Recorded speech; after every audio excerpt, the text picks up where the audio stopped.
Olá a todos! Hoje temos como convidada a Nur Palma. A Nur é uma mulher que traduz o mundo em palavras que nos obriga a parar, a sentir e a refletir. E hoje entramos na sua história. Olá Nur, muito bem-vinda. Olá, Sara, tudo bem? É muito bom ter-te aqui.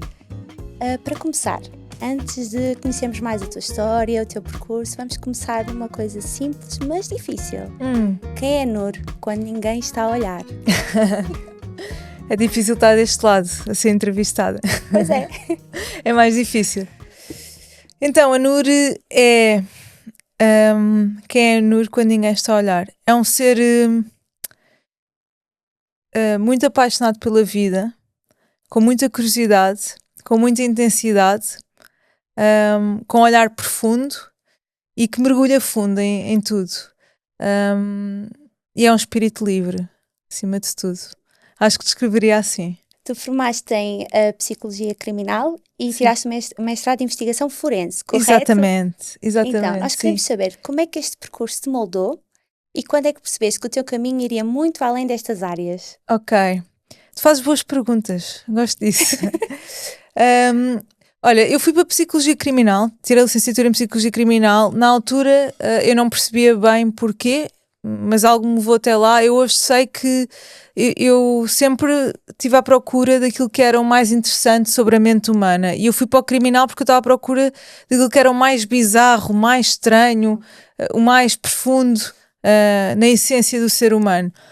E foi lá que eu encontrei de facto que a psicologia a mim trouxe muita coisa. Eu acho que todos nós, ou seja, se houvesse um curso que todos nós devêssemos tirar, acho que a psicologia sem dúvida nos traz um olhar não crítico e pouco julgativo acerca dos outros. Mas eu cheguei até à psicologia criminal de uma forma muito natural, foi um bocado, ok, olha, vou para este curso porque tenho curiosidade. Quando estava no mestrado percebi efetivamente que... por exemplo, a minha tese de mestrado foi sobre a detecção da mentira, a linguagem não verbal. Portanto, eu percebi que o meu olhar sobre o ser humano ia para lá do óbvio, ou seja, eu queria saber mais. Depois, quando terminei o mestrado, que eu tirei o mestrado em Londres, eu vim para Portugal e percebi que estudar Psicologia Criminal em Londres é muito diferente de Portugal, porque em Londres tu és tipo negociadora de crime, acontece imenso crime. Em Portugal, uma das saídas era trabalhar na APAV, ou eram coisas muito diferentes. Pronto, eu quando cheguei cá depressa percebi que eu não queria exercer dentro do contexto que era aquilo que existia aqui. Então, quando é que eu percebi que o meu caminho ia muito para além disso? Eu percebi quando abri um ginásio, nessa altura, ou seja, vim de Londres para Portugal. Foi aí que tive uma grande quebra na minha vida e que também, de onde a minha transformação toda começou, quando eu comecei a treinar e pronto, isso é toda uma história que me fez perceber que o exercício físico era um portal para a transcendência para mim, mas eu abri um ginásio com outros 2 sócios e fechei há cerca de 1 ano porque percebi que ter um ginásio não é a mesma coisa que treinar, porque eu confundi gostar de treinar com ter um ginásio, aprendi muita coisa, mas à medida que fui explorando as redes sociais e o meu conteúdo e criei Somos Infinitos, senti-me completamente em casa quando me sentei na minha cadeira do podcast e percebi que o caminho estava a fluir por ali. Foi um bocado experienciando as coisas por contraste ou por associação. Eu fui percebendo, ok, isto ressoa comigo, isto não ressoa, e foi muito através da vivência e da experiência, sem dúvida. Olha, e há uma frase tua que diz: a verdade custa, mas transforma. Houve algum momento nesse percurso, seja académico, profissional, em que a verdade te reencaminhou? Sim. Olha, foi para mim, eu demorei 3 anos a assumir para mim própria que o meu caminho não era a gerir um ginásio, por exemplo, sabes? Quando tu abres um negócio com muito investimento e rendes aquilo que a vida te está a mostrar, por exemplo, assumir a verdade, ok, eu não sou boa a gerir pessoas, ou eu não sou boa a gerir um negócio, e assumir isso para mim, que por dentro eu senti-me completamente destruída por um lado, mas renasci um pouco, houve uma libertação também. Então assumir essa verdade para mim e muitas outras que eu fui assumindo ao longo da minha vida, mas sermos honestos connosco e trazermos essa verdade, eu acho que nos poupa muito tempo na vida, porque às vezes nós andamos em ilusões e a acreditar que não, eu tenho que conseguir fazer funcionar este ginásio porque eu tenho um ginásio, é um grande conceito, mas as coisas não estavam a fluir por ali, eu estava a pôr muita resistência, tudo custava, sabes? Nada era leve. E portanto eu percebi que o caminho não era por ali. Sim. E nada mais, nada menos, vamos falar do teu caminho, ou melhor, de uma das tuas áreas criativas, digamos assim, o podcast. Minha Então, paixão. queremos saber uma coisa, como é que te preparas normalmente para um podcast? Ok, boa pergunta. Então, eu sempre, normalmente, hoje em dia, eu gravo cerca de 2 a 3 episódios por dia, ou seja, no início eu fazia tudo sozinha, gravava, editava tudo, e gravava um episódio por dia, tinha que ter o dia todo e estava tranquila. Hoje em dia eu tenho um videógrafo que é o Manel, que me acompanha e, portanto, quando ele vem, nós filmamos o dia inteiro e, portanto, tem que aproveitar, não é? O facto de ele vir, portanto, filmamos o dia inteiro. Também tenho outra experiência, portanto, eu só gravo à tarde, portanto, eu passo a manhã toda e dias anteriores também, mas amanhã do dia do podcast eu passo a manhã inteira. Eu acordo, vou treinar ou vou correr ou escrevo e depois quando volto passo a manhã inteira a integrar, ou seja, integrar é todo o trabalho que eu fiz de pesquisa anteriormente sobre os meus convidados. Eu escrevo, procuro informação, escrevo perguntas que lhes quero fazer e portanto eu compilo uma série de informação e nessa manhã eu passo a manhã inteira a integrar, a ler, a pensar, a pesquisar um bocadinho mais, a mergulhar. Como é que eu explico o que é integrar um convidado? É concentrar-me e pôr a minha total presença e energia naquela pessoa, ler sobre ela, ler tudo aquilo que eu escrevi, as perguntas. Eu tenho que estar ligada e apaixonada pelo tema ou pela pessoa, ou, percebes? Tem que haver um encanto. E portanto isso para mim é meio caminho andado para as coisas depois rolarem bem. Ok, e como é que tu escolhes as pessoas? O que é que tem de existir para haver essa disponibilidade e quereres fazer a entrevista, a conversa com essa pessoa? Então, em primeiro lugar, como eu estava a dizer agora, eu tenho que estar apaixonada pela área ou pela pessoa. Quando eu digo apaixonada pela pessoa não é num tom romântico, obviamente, mas eu sou muito intensa e muito apaixonada pela vida e eu só convido para o meu podcast pessoas com quem ou por quem eu sinto encanto, seja na área ou na pessoa. E portanto isso para mim é o solo fértil onde tudo começa.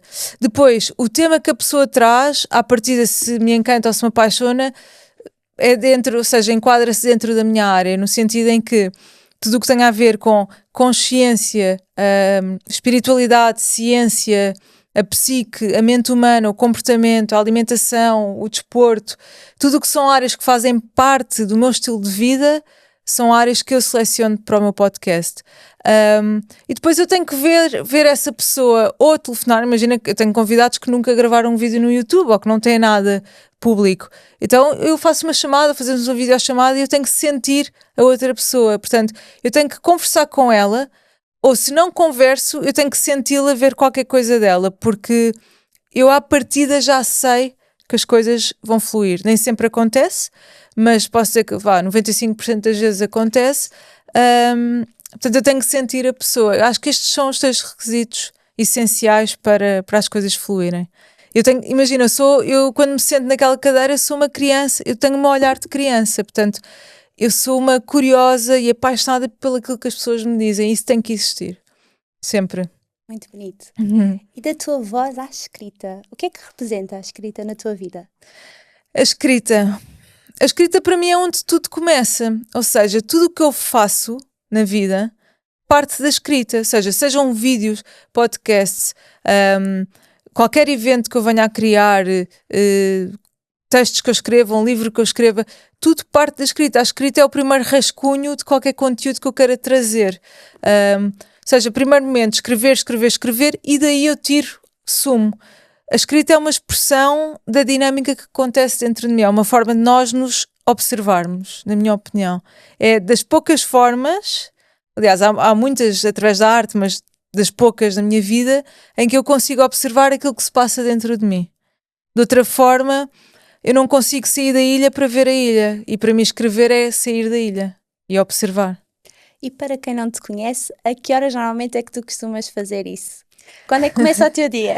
Então, eu acordo às 4 da manhã, a maioria das vezes, olha, eu posso dizer que eu tiro screenshots, eu recebo mensagens consecutivas, tipo, mensagens e mensagens a perguntar a que horas te deitas, a que horas te deitas, a que horas te deitas, porque é verdade, não é? Eu partilho muito as minhas rotinas e eu partilho muitos stories às 4 da manhã, porque, enfim, para mim o segredo está na hora em que te deitas, acima de tudo, mas isto é um hábito que eu fui consolidando ao longo de vários anos. Para mim é um momento em que eu sinto a maior plenitude do meu dia, a maior calma, o silêncio, e é um momento em que eu consigo ouvir também a voz do meu coração. E, portanto, esse estado criativo em que eu escrevo, em que eu penso, em que eu leio, em que eu vou fazer exercício, para mim é quase como se fosse uma bolha só minha, sabes? Quando o mundo está a dormir, ninguém acordou. É tipo, é aquele estado entre não é noite nem é dia, sabes? É Eu tipo aquele consigo limbo. compreender isso. Já me aconteceu eu ter um trabalho em que tinha que estar focada e parece que é quando está toda a gente a dormir, é quando É mesmo. consigo estar concentrada. Não sei se é porque está tudo a dormir, há menos. E também acho que é a questão de tu sentires menos responsável. Não sei se provavelmente, não sei, mas tens muitas responsabilidades no dia, seja a nível familiar, de trabalho, mas quando está tudo a dormir, tens paz porque as responsabilidades também acho que estão um bocado a dormir. Verdade. Não é? Não há tanta aquela preocupação, seja com os nossos pais, com filhos, com. Quer dizer, eu não sou mãe, mas pronto, acredito. Eu sei que quando tiver bebés vai ser diferente a rotina, não é? Porque eles acordam meio da noite E já agora, a que horas é que te deitas? Então, olha, ultimamente 8h30 da noite, por acaso, nos últimos dias tenho estado a dormir porque os dias têm sido muito intensos. Mas vá, entre as 9 e as 9h30 estou a dormir. Claro que às vezes vou jantar fora, eu não deixo de desfrutar da vida por causa disso. Houve uma fase da minha vida em que isso aconteceu, mas hoje eu consigo equilibrar. Mas as pessoas, os meus amigos ou as pessoas mais próximas, quando vêm jantar lá em casa, às 6, 6h30 estão lá a jantar. E por acaso, ultimamente até temos tido alguns jantares e imagina, tipo 9 e tal, 10, eu digo, pá, eu nunca expulsei ninguém, mas eu estou cheia de sono e eles, nós já sabemos, pronto. Então, as pessoas acabam também por perceber, eu acho. E há pessoas que gostam de jantar cedo também. Portanto, Olha, e a leitura? Que lugar ocupa a leitura na tua vida? olha, a leitura. Eu já me li através de muitos livros, sabes? Eu já me descobri através de muitos livros.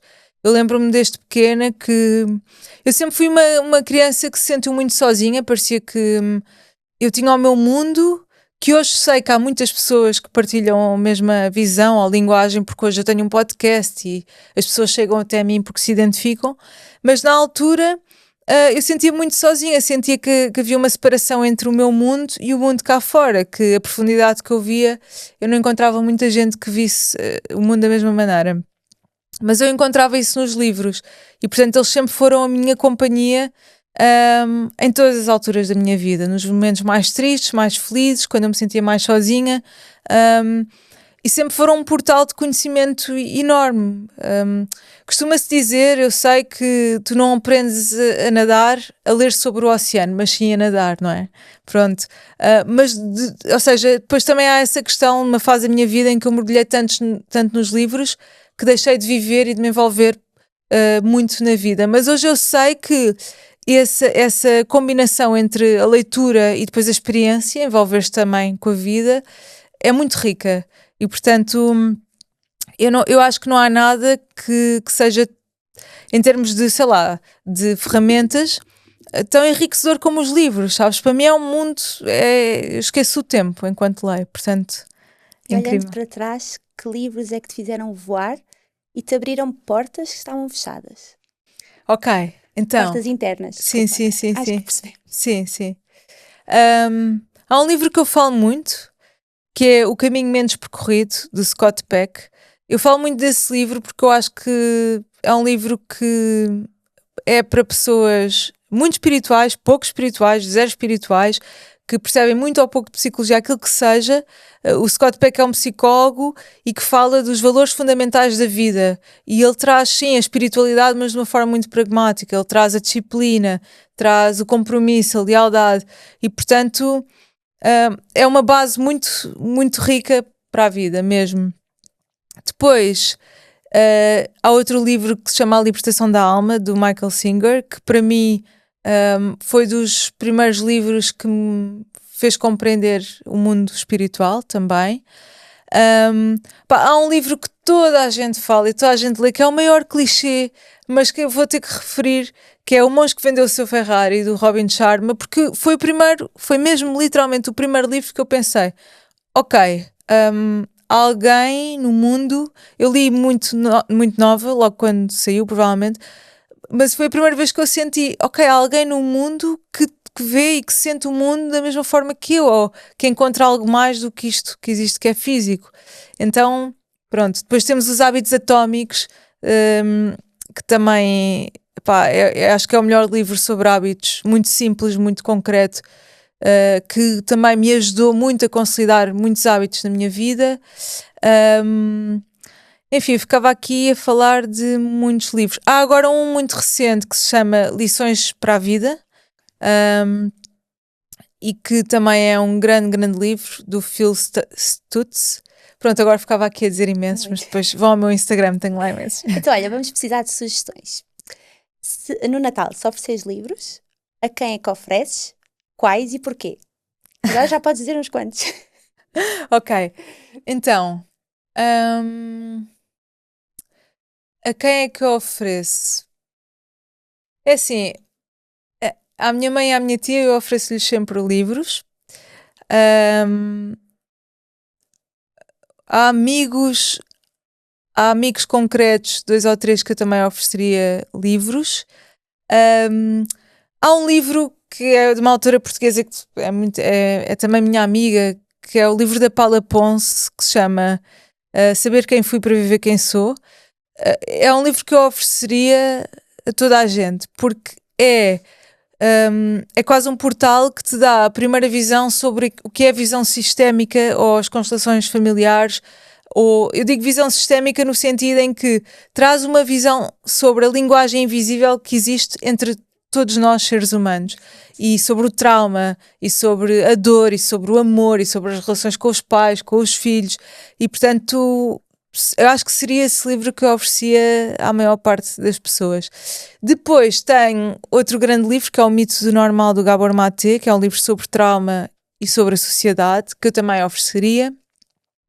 E oferecia também o livro O Corpo Não Esquece, que também é sobre trauma. Eu leio bastante sobre trauma, porque acho que nós vivemos num mundo altamente traumatizado, mas faz parte. Como diz o Raminho, somos todos malucos, pronto. Olha, e há uma coisa que tu falas que é muito interessante, que é viver, às vezes é preciso viver apreciar o tédio. Eu agora queria buscar exatamente o que tu disseste. Sim. Saber parar, saber escutar. Saber escutar o tédio, não é? Sim. E não viver no tenho de. Exatamente. Que acontece muito. Uhum. E no furacão, não é? Uhum. É verdade. É o furacão? É interno? É externo? É transformação? Olha, o furacão é... Para mim o furacão é caos. Imagina, o furacão representa... para mim representa a minha energia, os meus pensamentos, a minha visão, tudo em erupção, como se fosse um vulcão, não é? Representa a minha ebulição de todo o meu processo, tudo o que existe aqui dentro, só que esse estado também traz muita confusão e muito caos. E eu acho que essa questão que tu trazes sobre o tédio, eu falo muito do tédio, porque o tédio é o sítio onde nós habitamos o vazio, sabes? E habitar o vazio eu acho que é muito importante, porque hoje em dia eu costumo pensar que quando eu era criança, pelo menos, eu tinha que me esforçar para me distrair, ou seja, o aborrecimento era um estado normal. Ok, estava em casa, estava aborrecida, ia brincar. Hoje em dia, tu tens que te esforçar para encontrar o aborrecimento e para encontrar o tédio, porque tu estás sempre, constantemente a ser hiperestimulada com tudo. E acho que estamos sempre com a dopamina em alta produção e, portanto, isso em excesso acho que nos destrói. O tédio e habitar o vazio traz respostas a muitas perguntas que temos, mas que não conseguimos ouvir as respostas porque estamos sempre cheios de barulho, constantemente. E o vazio é esse sítio onde nos conhecemos, onde nos conectamos com o nosso coração, onde sabemos quem somos antes do mundo nos dizer quem devemos ser, e é aí que tudo vem.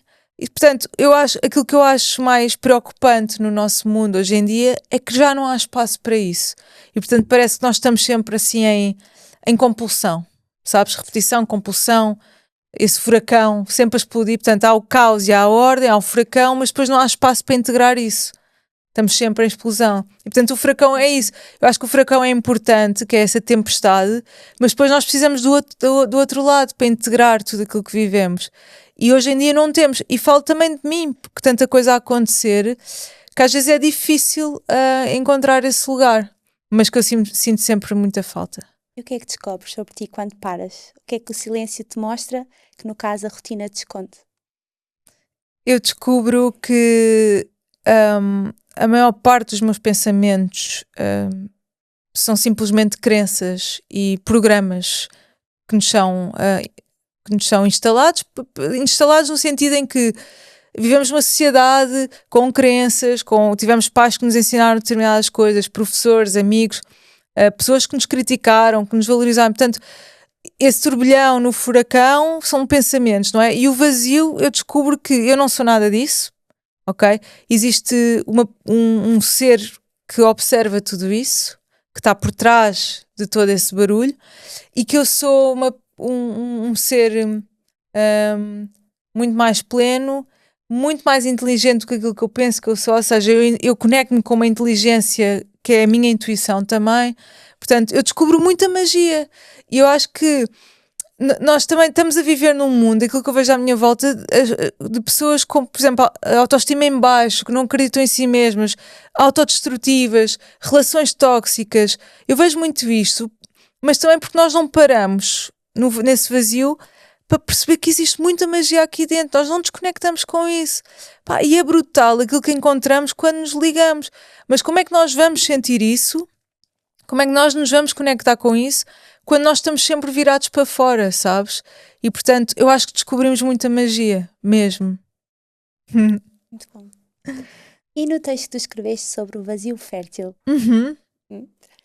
tu dizes que a criatividade nasce da pausa, certo? Sim, e não exatamente. Voltamos ao mesmo, que é muito, muito interessante, sem dúvida. Como é que aprendeste isso na tua vida? Olha, foi através. Eu acho que tudo aquilo que eu aprendi, ou seja, tudo aquilo que eu escrevi no meu livro e todos os insights que eu trago vêm de viver em sítios muito opostos àquilo que eu vivo hoje. Ou seja, eu acho que de uma sensação desagradável nasce a exigência de uma sensação melhorada. Isto significa que, por exemplo, as pessoas olham para mim e dizem: tu deves ser tão plena, saudável, tão inteligente, tens um podcast pessoal. Mas não, eu sou, e já fui bastante mais, uma pessoa altamente caótica, emocionalmente, intensa, já estive no lado oposto. Eu já tive um estilo de vida em que eu deitava-me à hora em que acordo, eu bebia álcool praticamente todos os dias, eu fumava um maço de tabaco todos os dias, eu saía à noite e perdia-me na noite, eu experimentei também várias coisas diferentes e, portanto, foi ao estar nesse sítio que eu senti, ok, eu tenho que ir à procura de mim. Isto não sou eu, tenho que procurar o que é que eu estou a procurar aqui. E, portanto, foi sempre, todos os insights que eu trago hoje foram em perceber, ou seja, foi através de contraste e associação, que é, não, isto não tem nada a ver comigo, eu vou sair daqui. Mas ter essa coragem de sair, sabes? E ter essa coragem de assumir aquilo que somos e a nossa essência e a autenticidade.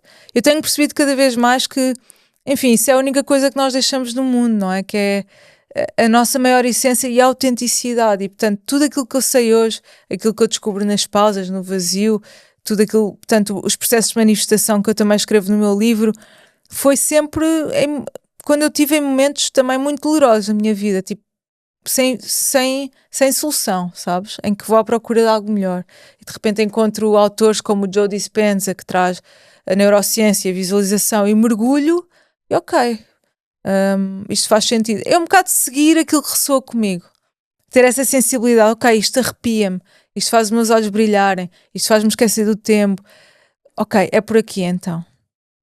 Permite-me que te diga que és um exemplo e tu publicaste recentemente no Instagram um vídeo teu onde tu expões exatamente o que foste.